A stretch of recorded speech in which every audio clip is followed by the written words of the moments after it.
Welcome to the Business of Music. I'm Jan Hall from Folk Roots Radio. And I'm Gary Glass from Quantum Sound Productions. The Business of Music is a new video and audio podcast dedicated to all aspects of the music business. Through interviews and discussion, our goal is to help independent artists navigate their way through a rapidly changing music business environment. And you can find us on YouTube, subscribe to the show, ring the bell for notifications, and leave your comments. We'd love to read your comments. Now, coming up on this edition of the Business of Music, we're pleased to welcome into the studio Leamington, Ontario's own Jody Raffoul. Jody Raffoul released his latest album, 9 Wigle Street Leamington Ontario, last summer. Apparently there's another album on the way, and he's already built a great career as an artist who plays over 200 gigs a year, very popular, certainly in the Windsor, Detroit area and pretty much across the rest of Canada. It's great to have Jody in the studio today. It's coming up right now. So it's great to welcome Jody Raffoul to the Business of Music. It's great to have you join us. Thank you so much. Yeah. It's great to be here. Well, you know, I had a wonderful interview with you last year. Jody released 9 Wigle Street, Leamington, Ontario last fall and joined me in the studio for Folk Roots Radio to chat about that album. And then you did, 3 sold-out shows at the Bank Theatre, which is the local theatre in Leamington? It was wonderful. Yeah, it was a great weekend. Great turnouts. Great turnout. Yeah, great engagement. Yeah, it was good. I must have made you feel pretty proud, hometown boy. Oh, yeah. You know, I know you've been in the business, for 20, 30 years now? 34. February 5th was 34 years since my first paid gig. Yeah. So February 5th is a couple of anniversaries for me. I quit smoking February 5th, 24 years ago. And February 5th, 34 years ago was my first gig. Wow. So things must have changed quite a bit in those 34 years. How many times? Well, that's why we do the Business of Music, and it's great to have you join us. Well, like I said, I'm grateful that you guys have called upon me. I really appreciate it. Can we turn the clock back and talk about how it was when you first started in music?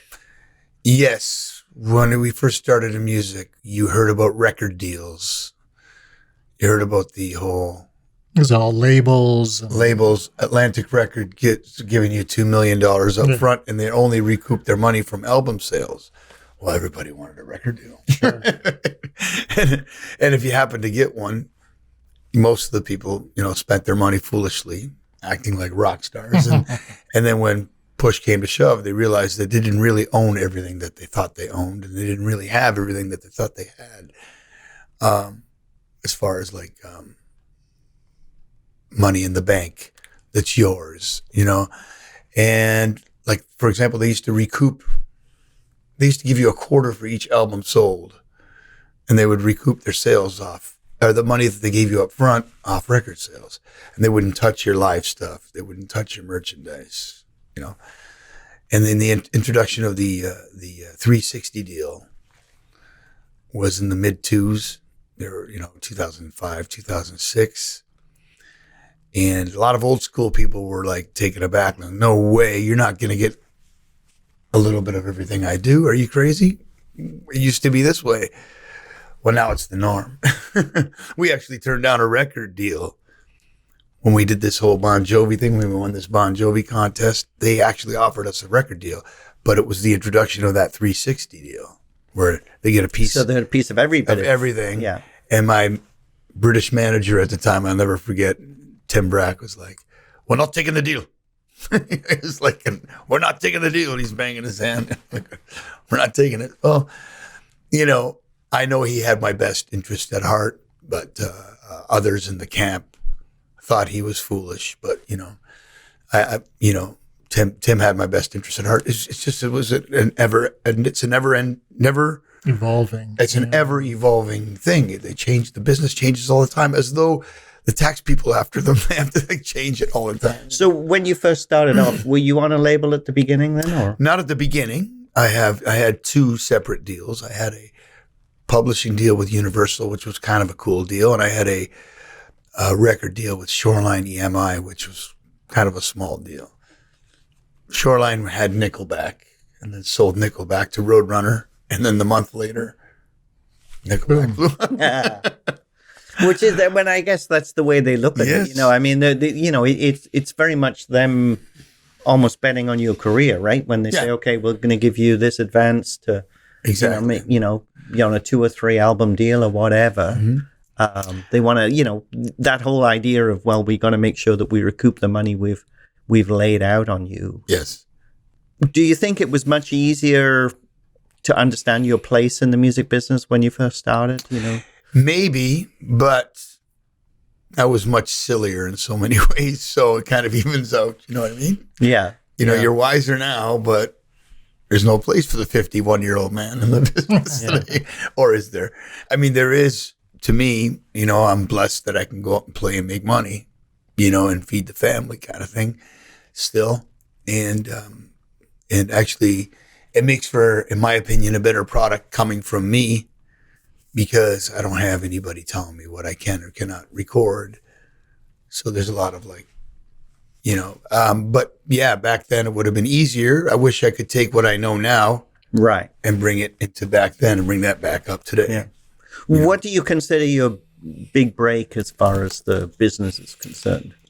I was going to say my biggest break was probably me realizing that it's not really about the business for me, but it is the business. It is a business, right? Which was an important. But there was a very important moment for me when a radio programmer by the name of Murray Brookshaw, he heard Light of Day, and he started spinning Light of Day. He said, "I'm going to take a chance on this song. I like this song." Blah blah blah. And my pay scale went from here to here. That was a huge difference. So the radio, today's radio is probably like television shows and the whole YouTube thing and all that.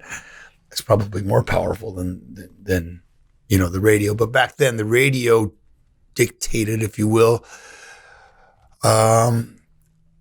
me getting to that next level pay wise. Well, there's less opportunities, different streams of, money coming in.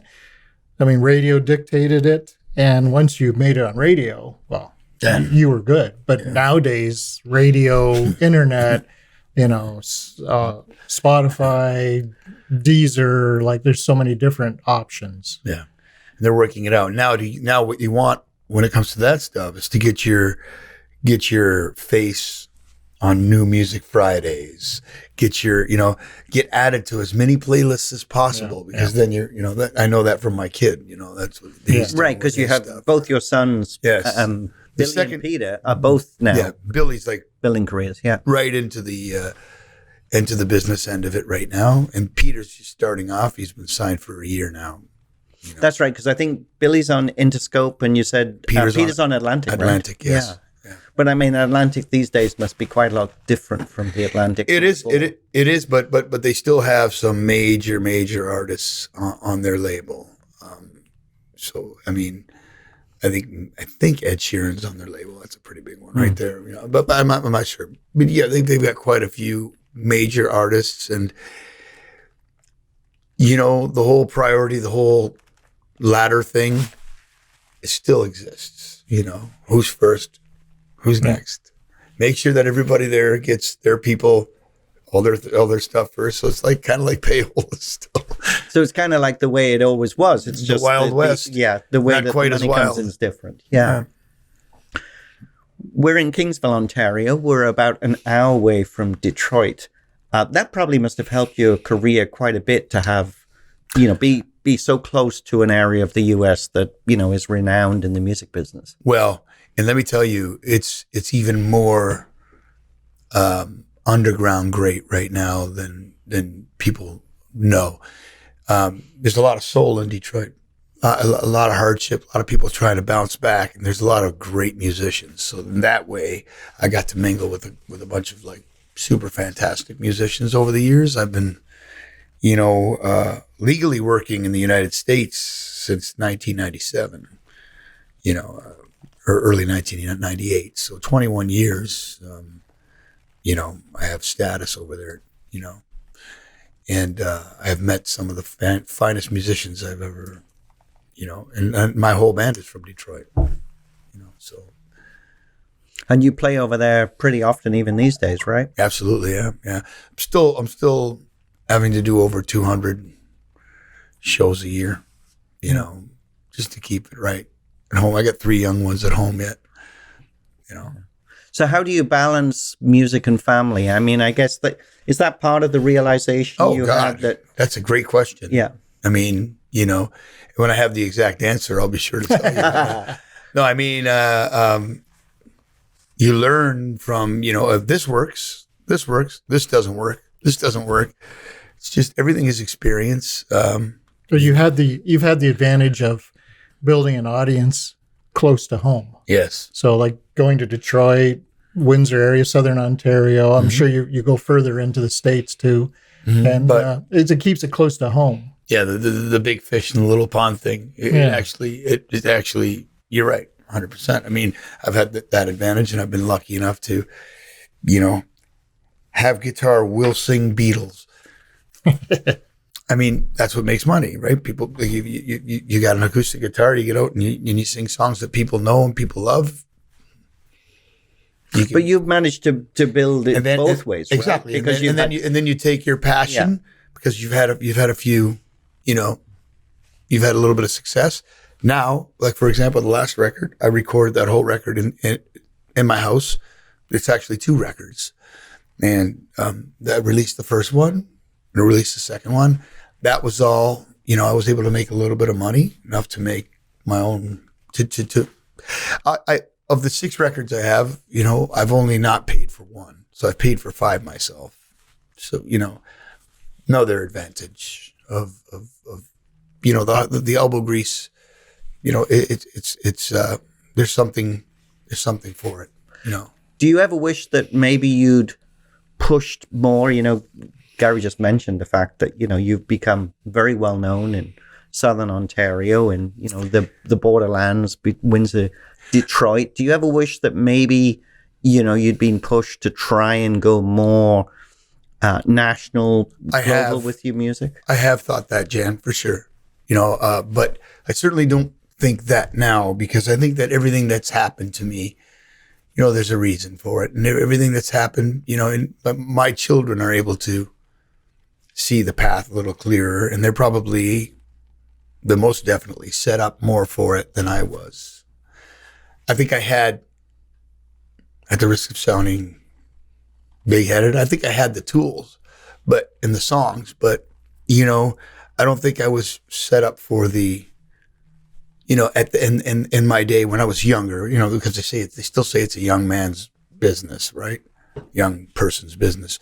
But I don't think I was nearly as ready as my children are, for example. But, so yeah, I mean, do I wish? I used to, for sure. And I have a shitty day or two here and there where I'm like, you know, yeah, man, I wish I would have just stayed over there, man, or whatever.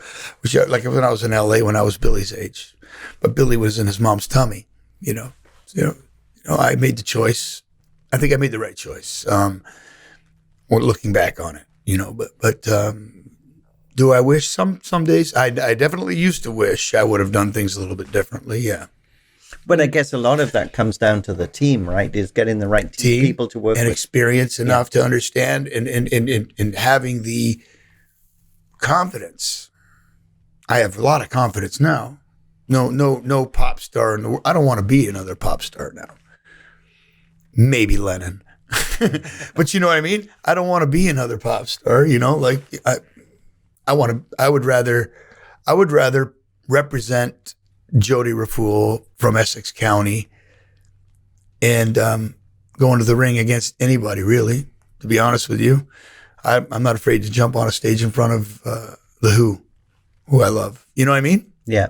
That over the years, that's the experience that I've gained. And so the answer is not now, maybe before. Stepping back just a little bit, your sons, they have the advantage of seeing you in the industry. Mm-hmm. And I don't know, maybe kids nowadays, they're obviously more tech savvy, but, you know, like, you know, Billy's, where you say into the business point of it now. Oh, yeah. And, but I think that's probably a lot has to do with the fact that he watched you and and it certainly wouldn't be a learn by mistakes, but it would be a learn. It's just like, wow, I see, you doing this and how far you've gone, but now I have different tools available to me because of the next generation. It's a great point. His greatest asset is he's a tremendous learner. Billy's a great learner. So, and he's able to absorb. And he doesn't take anything for granted. Anybody's saying something to him. Somebody could be totally bullshitting, but there's some element of something in what they're saying. He'll take it and he'll use it, and he uses it quite well. I always say, everyone, like my friends like to give me, or if I have, dare I say again, my fans, if you will, like to give me the credit for my children, and I always say, I kind of deflect it, because my children are working very hard at what they do. They're doing a great job of it. I understand what my friends and fans are saying. Seed, you plant, yeah, I get it. But what I really like to always say is, and I mean this, I think they learned the most from my mistakes.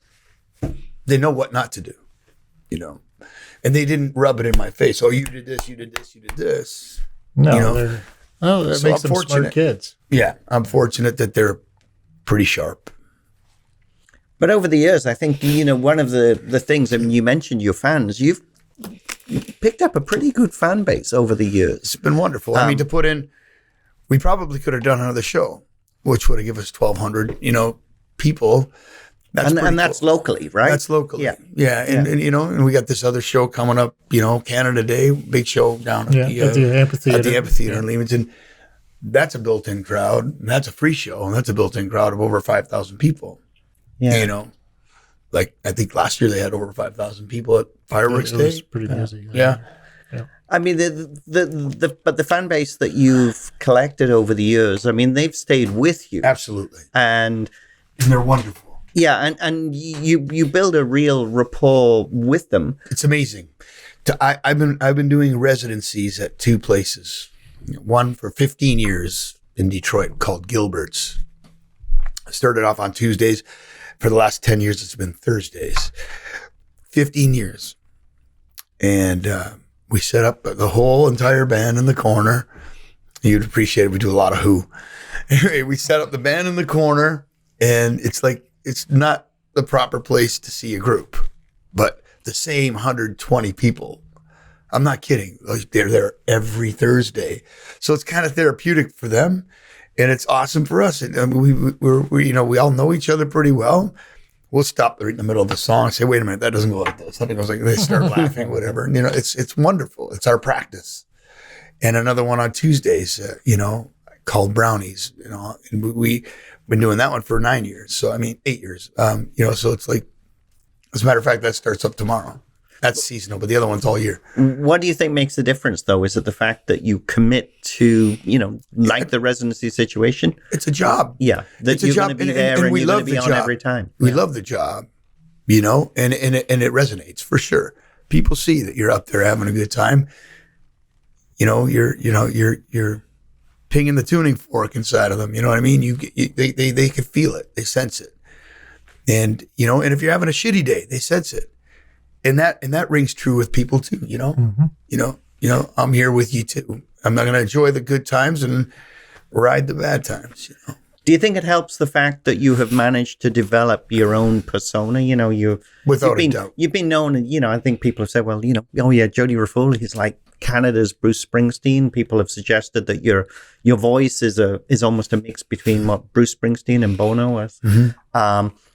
I think that to me, what has really helped is the fact that you have created this on-stage identity, Jody Raffoul, who, tends to come with a positive personality, upbeat, wants everybody to have a good time. That must be really important, isn't it? To work out who you are as a performer? For me, it's absolutely the most important thing. I happen to be a lucky guy who actually loves life.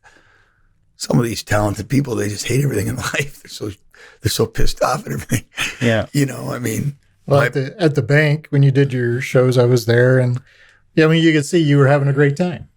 You Absolutely. and your sons. It was like a homecoming almost. It's amazing. Like you have to have somewhat of an ego, and I do. But sometimes I step back and I just think to myself, these people are singing my tunes. It feels great. I mean, what more do I want? I mean, I ain't taking no $10 million with me when I go, wherever I go next. You know what I mean? So this is better than being a rock star for me. If you want to call it me being a rock star, that's fine with me. You know what I mean? This is like real life, man. Yeah. You know what I mean? It's like, wow. You have connections with like practically everybody in that audience. Right. You have connections with them, Not exactly. Like 10,000 people and you don't know 9,998 of them, Right. Right. See, that's why I would like hope for these bigger artists to just take it down a step once in a while. Get out there and play in front of like 20 people at a bar. Like I know you said about Bruce. Bruce used to do that kind of thing. Every year he would just jump on his motorcycle and cruise around the country and stop in at clubs and jump up on stage and jam with people and make the band's day, the bar's day, the people in the bar's day. That's cool shit right there. That's the kind of stuff, I can feel in my bones. I can tell that Billy, I get a feeling he's going to be very, very, very successful. And, hopefully Peter follows along. Peter's at the very early stage, but, I think Billy's going to do that kind of thing. I can see it. He's got the, and that's what makes, that kind of stuff makes me happy. I think it makes him happy too. It makes my kids happy. Sure. That's the best thing. You like I went to a school about a month ago in Leamington, Queen Elizabeth. They're having like Dale Butler was there. Dale, Veronique Mandel, I think, was there. Yeah, Dale told me about it. And I was so nervous playing in front of the kids, the little kids. You want those little kids to get what you're putting down. You know what I mean? You want those little kids to understand that they too have a voice, and I was all for it. I'm going for it. I'm going to do it. They called me. I said, I'll go do it for sure. That's the kind of shit that's better than rock star stuff for me. It really is. There was a time where I would do anything to be in a room with Eric Clapton, but not so much anymore. I mean, I'm okay with it. If he walked in here, I'd say, hey, Mr. Clapton. Yeah, we've got an extra shack, guitar player. Sit down, We got some guitars here. Let's play. But you know what I mean? Yeah. Like realizing that your life really matters might be the biggest thing that's ever happened to me. And so from the point of view of your career, I mean, that kind of is almost, that realization is an important part of your longevity. The business. That you're not going to burn out. Did you ever burn out in the past where you had to step away from the business because of, either things that were going on around the business or perhaps, pushing yourself too much? Yep, 18 years old. My second year of jamming, we were playing quite a bit. We had like maybe near 260, 270 shows that year. And the band I was playing with, and I was, I had some kind of like a depressing week or like real bad, and I was ready to give it up. That's the only time. I've been a very lucky man to love what I do. And the balance of doing what, like you said, like making, being able to build a fan base and being, like you said, being able to do it right around home so I don't jeopardize what I got going on at home, which is so important. Right, sure. I've been a lucky dude. And there was only one time where I thought of quitting. I think I gave it a 2 or 3 week, I'm going to step back for a bit. That was the only time. But I think when you talk about growing a fan base, I mean, the old days, was what basically producing music, getting out and gigging as much as you can, getting some favorable press in front of the shows. Dialing on the phone. Yeah. Things have changed quite a bit. I mean, the way that people have to work to try and support. I never wore spandex, though, right in the middle of all that 80s shit. I never wore spandex. Yeah. I was a classic rocker through. At least not on stage. Yeah, I mean, it's been a long ride, man. It's been beautiful, though. And sitting here with you guys, I was thinking, okay, what's this going to be like? But I mean, it makes me realize even more so how blessed my life has been. I feel great, But when you look at it now, I mean, now, if you, go to workshops or, seminars around building your musical brand, a lot of it's talking about, engaging with fans on social media and that sort of thing. Mm-hmm. Did you find that much of an adjustment for you from, the old days when, you would be relying on radio and press and then getting out and gigging to actually, having to communicate with the fans directly? Well, I didn't, because I've always been that guy communicating with the fans directly way back when. That's, I've always been that guy. Let's talk about the football game and the hockey game and the basketball game and the Beatles and, and Led Zeppelin. And that's just like that. That was my, and when I wasn't on the stage, we were still talking about that shit with my cousins. I've got, 60 first cousins, yeah. And it's like, but so it was always that way for me. So maybe that's part of the advantage that I've had to be able to do, what I do for a living. So maybe the adjustment wasn't too bad for someone with your personality and your upbeat it wasn't attitude to life. It wasn't. So many people, what bothers me the most is when there are so many musicians that I know that are like, I'm not going to play.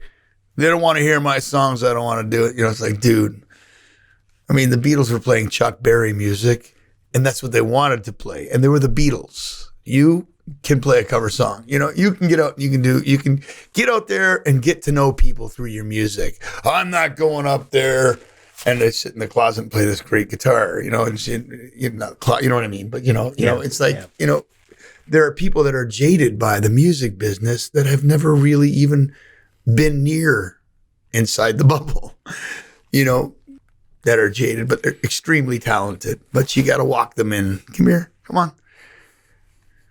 Yeah. Come on. Gentle. So that's almost like a new role for you. I mean, you mentioned the fact that you've got, your sons, Billy and Peter, now, starting to make their own path in the business. I mean, it sounds like they're all building teams of their own, but you're kind of almost like a godfather figure. You've been through it. You can advise them when they want advice. When they say, Dad, what do you think?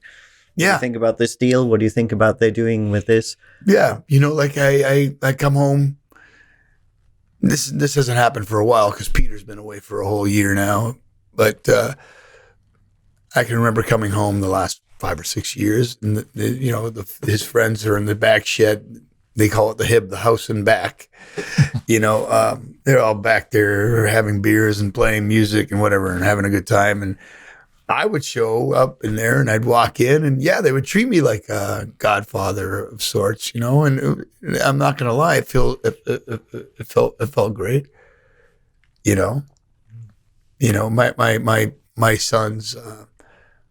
My son Peter is hanging out with a girl. She's a novelist in Nashville, and she's heard my music, and he's like, she wants to come down and check your show out. She wants to come and check your show out. She really likes Dreamer or one of these songs, whatever, Oh yeah, really? Yeah. She really likes. She's bugging me for coming down, and I got to admit that kind of feels cool. Yeah. There's that.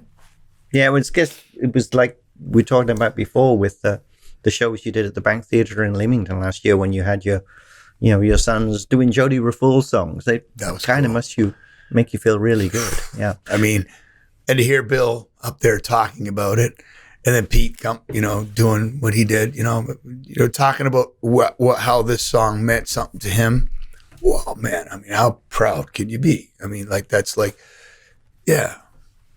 shit right there, right?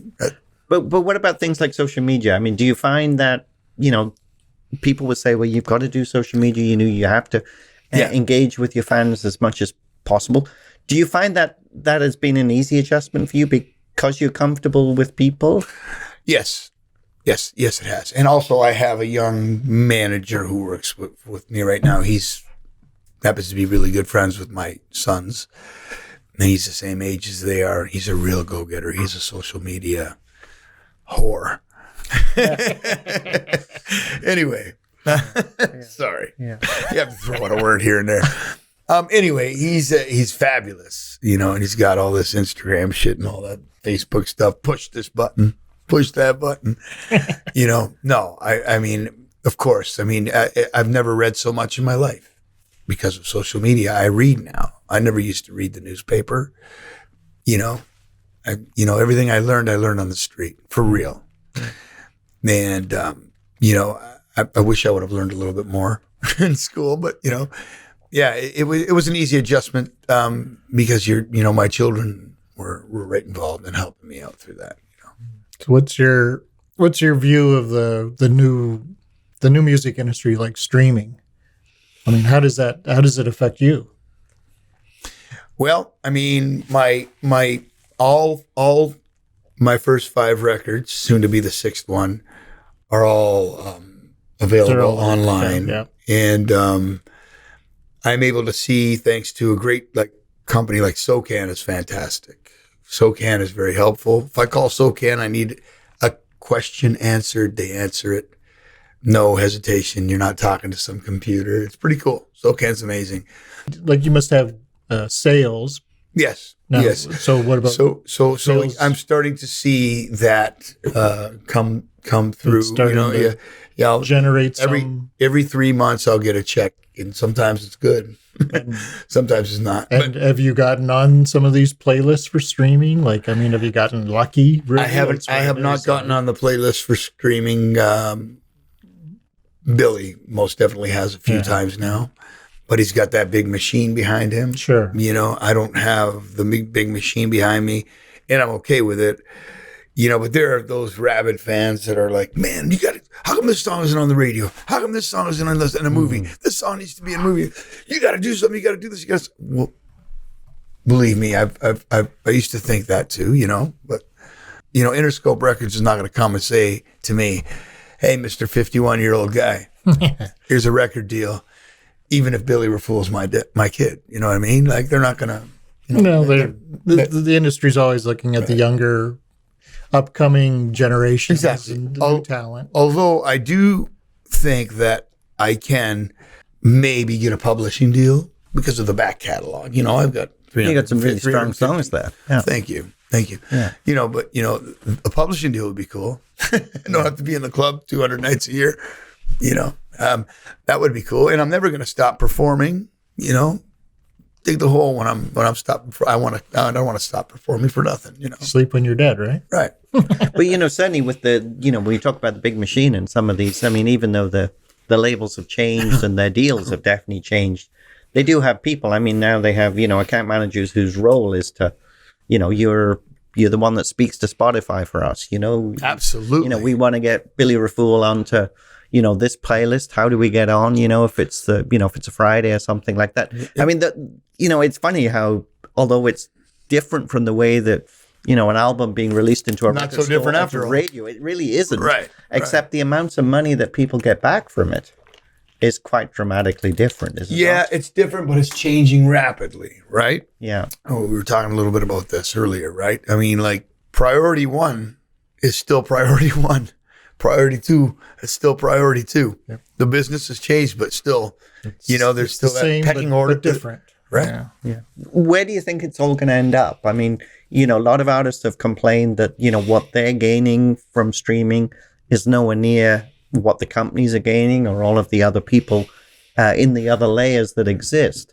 Do you think things are going to even out a bit more? Water always finds its level. Yeah. Right? I think it will. This lady Rosita always tells me that. Water always finds, she's from Ireland. Water always finds its level. You know, water always finds its level. And it really does. I love the cliche thing. You know, as I get older, I'm starting to understand it a little bit more. You know, I think, yeah, I mean, if it gets too crazy, I mean, I think if it gets too crazy, it'll tip back the other way. Yeah, the pendulum will swing and then eventually it'll find the center. Yeah, I think so. What about gigging? Do you see lots of changes in that scene? I mean, yes. Like in Toronto, you know, the articles quite regularly coming out, and not just Toronto. I mean, you go to other countries down in the UK, great clubs that have existed for years going out of the music business. It's amazing. You must have seen quite a bit of that change over the Yeah, years. absolutely. That's a great question. Yeah, I mean, I've seen clubs go to. There's one club left in town that I used to play at. That's the International Hotel, the IT. That's still, that old school style of club. But yeah, I mean, in Toronto, people are spinning records now. People are, it's just a lot more solo artists performing instead of just your classic band thing. There's not a lot of that going on anymore. Not as much, in my opinion. No. Do you find that people are reluctant to give you the type of deal they would in the past? Or? Yeah, as far as performing? Yeah. Absolutely. It's changed so much. That's a great question. Yeah. It's changed. It changes. I can remember getting paid, very handsomely when I had Light of Day was on the radio to do a show, and, I get literally a quarter of that today. Yeah. It seems to me like at the top end, if we talk about the rarefied top end, people are bringing in huge amounts of money. I mean, it's almost kind of like the 1%, 99% thing. I was just going to say, just like politics, right? Yeah. At the top end, they can still do handsomely. They have people to negotiate great deals. But the bottom end, you do kind of get the idea that everybody's kind of scrabbling to try and get what they can. Obviously, with the clubs that you've been to, that you have a good relationship You have to conform. No problem. But yeah, I mean, do you find you're turning down more gigs at places you don't know or not? Right. I'll give you a perfect example of what you're asking. I'll give you an example of how that I turned down a gig. I got offered, to do a show for X amount of dollars. I took it. These people come in and they cut that in half, but it's a great gig. I turned it down because I can't be. I mean, that's going to screw my business up. I have to, and I'm talking about like instead of like $4,000, $2,000 kind of thing. You know what I mean? It's like, and you got people that are playing with you. Of course, you got that's like and that's how I was able to record the records at home. Bring in the engineer, bring in the players, try to give them something that they don't normally get, money. So many great players don't get paid. So many people that are. I said earlier on, there are so many spoiled people that won't get off their ass and go play, but there are also so many people that do play. I have a friend, he used to play in my band. His name is Peter Pizarzik, Peter Keys, he's known as. And he played on the Like a Star record and the Big Sky record, and he was in our band. Phenomenal talent. And he used to never complain. He begged me for a gig, please, even if you can only give me $25, please, whatever it is. And I would feel so bad. Peter, you're amazing. What come and do what you want. I'd hand him as much money as I could. I really did, And he worked so hard, and he worked through a bunch of shit like addiction and stuff like that. He had so many issues, but he worked so hard at it. And one day in 2008, 11 years ago, our mutual friend who was playing in the band with us, he now plays with Kid Rock. Marlon is his name. Marlon got him a tryout with Leonard Skinner. So there were all kinds of people, that tried out, obviously you can imagine. So, you walk into an office, and he told me what happened. You walked into this office, this building in Nashville, and the band is there. Leonard Skinner's there. And there's a piano. Go ahead, show me your shit, right? Go for it. Let's see what you can do. So everybody was, and they had this piano that was brutal. It had busted keys, right? And everybody was complaining about it. If I had mine at the end of, and who told me this? Ricky Matlock himself from Leonard Skinner told me this as Peter Keys introduced him to us. They were watching us play at the casino after their show. They came and watched our band, the whole set, in the side stage. And he was telling me this story. He told me what happened. He said, I said, how did Pete get the gig? And this is what he told me. He goes, everybody complained about at the end of their audition. Well, I could do much better if I had my piano. I could do much better. Pete didn't say a word. Pete said, "Thank you very much for the opportunity." He got the gig. You know, he worked hard for it. He didn't complain. He didn't whine. And now he's doing quite well. He's been doing quite well for 11 years. He's sober. He's doing a wonderful job. He's in a big band. So basically it comes down to being prepared to make some sacrifices and maybe bring in a little less on the basis that maybe something better comes down the road. Yeah. Exactly. And he did that. Yeah. And that's a perfect example of someone persevering, someone doing it the old-fashioned way, you know? Yeah. Yeah. So you have this new album coming out, BaMORé, I think, is that right? That's the... Yeah, it's kind of a play on words. It's like a capital B and a small A, and then capital M, capital O, capital R, and then a small E with a little French thing on it. What do you call the French thing? An accent. It's an accent. Yeah. A French thing is an accent. Right? So it has, so it's like capital B, small A, capital M, capital O, capital R, and small E with an accent. Yeah. So it's got 3 different meanings, but you know, it's a basic story of my life with my wife. Oh, nice. So it's kind of a love, but it was recorded at the same time as 9 Wigle Street. We recorded 32 songs. We shelved 7, sorry. We put 15 on one and put 10 on the new one. And that will be released this summer? July 1st, that big Canada Day show, we're going to release it that day. Oh, that's good. That's good. Yeah. Any final thoughts on, the people listening to an episode like this, wondering about, going through some of those things, feeling like the gigs are harder to get, they're not getting paid as much? Yeah, I mean, absolutely. The main thing is, the one thing that will never change, Rod Stewart always says, if you have a song in the business and you can cut the mustard live, you'll always have a job. This is Rod Stewart, right? And he goes to Maggie May. I had Maggie May and I could sing. I could work forever. That's the old school mentality, right? I mean, you can never, ever take that away. If you work hard at your craft, no one can ever take it away from you. All the money in the world can't take that away from you. You can always, I'm going to play and I'm going to sing. Look at Dale Butler, what Dale Butler does, right? Yeah. Exactly. He loves to do what he does, and he does it no matter what. He don't have no record company behind his ass. He says, I'm 63 and still having fun. So yeah. What the heck? He appreciates it. Good, do it. It's a perfect example. Yeah. I mean, that would be my advice to anybody watching this. Yeah, the business, it's steady effed up all the time, changing. And I know you're bringing this, this business, but it always goes back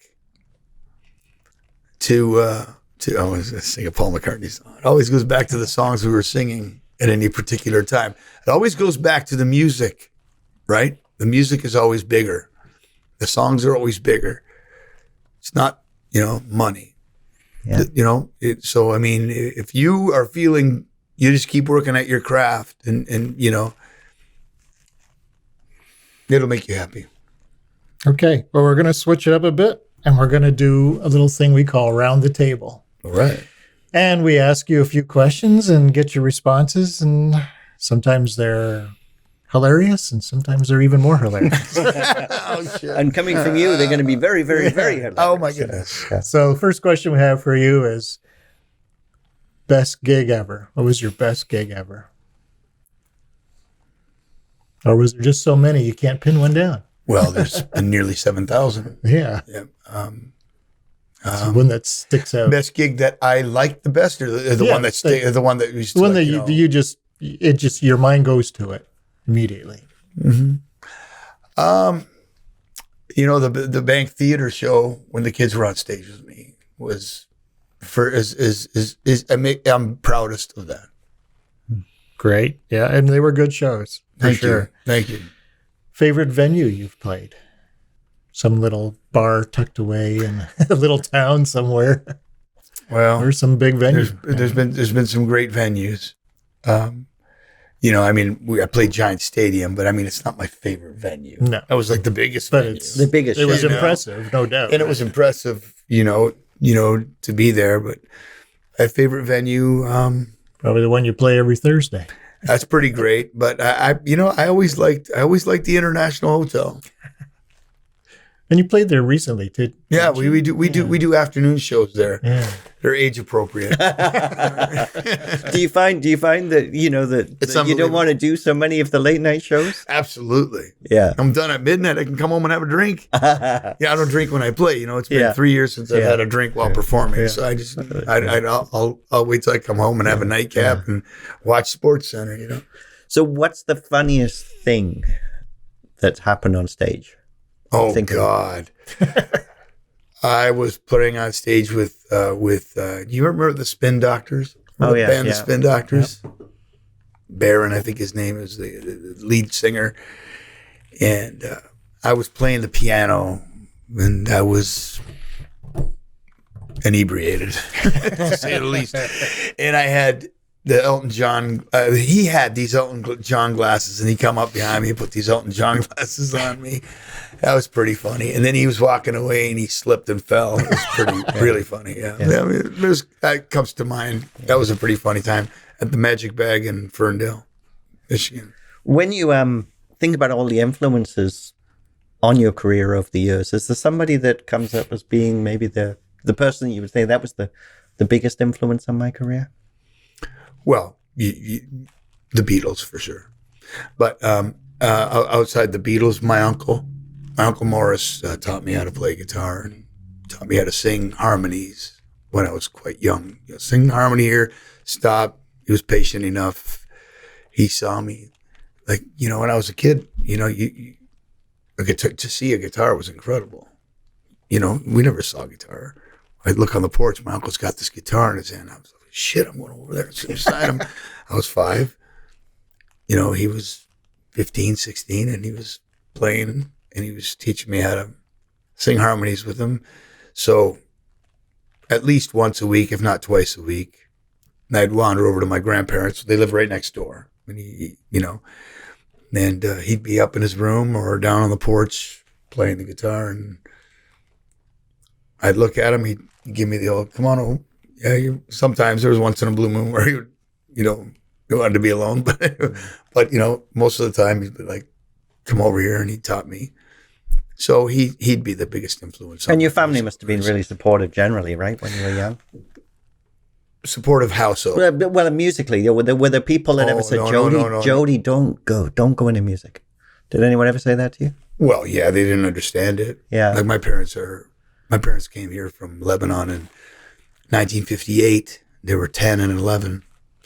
They'd never been back there, but when they came here, it was imagine being 10 and 11, not being able to speak English, and you're right to the fields. They were laborers. If somebody told them at, when I was 17 that your kid's a pretty good singer, they'd be like, nice voice, let's get a job. Yeah, they wouldn't understand that avenue of your life. No clue. Be like, no, you got to go work on a farm and do something. You get some, something that, because that's all they knew, right? Yeah, work with their hands. And that's another thing when they talk about with the kids, like the kids had 30 guitars around the house to grab at any point, any guitar they wanted. It's a piano, That really helped, yeah. My first guitar, I bought off a lady next door, for $25. Yeah. One final question. You said how much you love the Beatles. Mm-hmm. You mentioned about you love the Who. Yes. Is there a band that you wish, if we could sort of put you in a time machine and you could go back to a specific time, is there a band you would have loved to be able to have played with? So for like live purposes, no, probably like a certain band. No, maybe say Roger Daltrey left the Who. Would you want to jump in? I would. Would you be straight in there? Well, that kind of happened. Did you know? Yeah. Did you know that I was doing a show with John Entwistle? All right. Okay. In Cleveland, and yes, that would be a perfect example. If Roger Daltrey was sick and they needed someone to fill in, that would be perfect. I would do that in a heartbeat. Yes. Yeah, that would be the one. That would be the one. Yeah. But I was playing in 99 with in Cleveland at a place called Wilbert's in the Flats with John Entwistle. Our band opened for John Entwistle's band. And we had a private showing of the Rock and Roll Hall of Fame with him. So when we were upstairs, they closed the upstairs. When we were downstairs, they closed the downstairs. And I'm walking through, and he was so intuitive. Like he could sense. Just he's a brilliant man. Brilliant just a baseball, brilliant man in general. A brilliant musician. Yeah. Guitar player, horn player, piano player, everything. He could do it all. But anyway, brilliant partier. But beyond brilliant. But anyway, we're wandering through the Hall of Fame, and he looks over at this, and he could tell that I was the biggest Who fan in the group. The other two guys in my band were Stones fans, and he could sense it. So he'd look over at me. He says, "Oh, you're singing this evening?" I said, "Yes, you do a good job now." And he was, "I donated that. Stupidest thing I ever did." You know. So anyway, that night we were at the show, and I asked his stage manager if it would be all right if we played a couple of Who songs that he wasn't going to play. Absolutely no problem. So we did a couple of Who songs, and it was a packed house of 500 people, and they were going crazy because, you know, they're Who fans, right? So I think we did it kind of justice, if you will. And his manager comes up to me. I'll never forget this. He says, "John would like you to come up and do a song with him." I said, "Really?" "Yeah. How's about The Real Me?" And I said to myself, "Oh shit, the Bad Apples that's my old band. We used to play The Real Me every single night. Every night when we played, every night. So this is my dream. Oh my God, I'm going to jump in on stage with a really fantastic band that basically sounded like The Who with John Entwistle. And I'm going to sing The Real Me. And he's going to ask me to do it way more often." And I'm gonna sing his guy off the fucking stage. I could feel it. I'm just telling you. So they sat me behind the stack, and John is standing. You know how John Entwistle is? He doesn't move much. No. On his bass amp. So they sat me in a chair. Here's a stack. There's the front speaker. I'm here. Here's John, 1 foot off on the stage.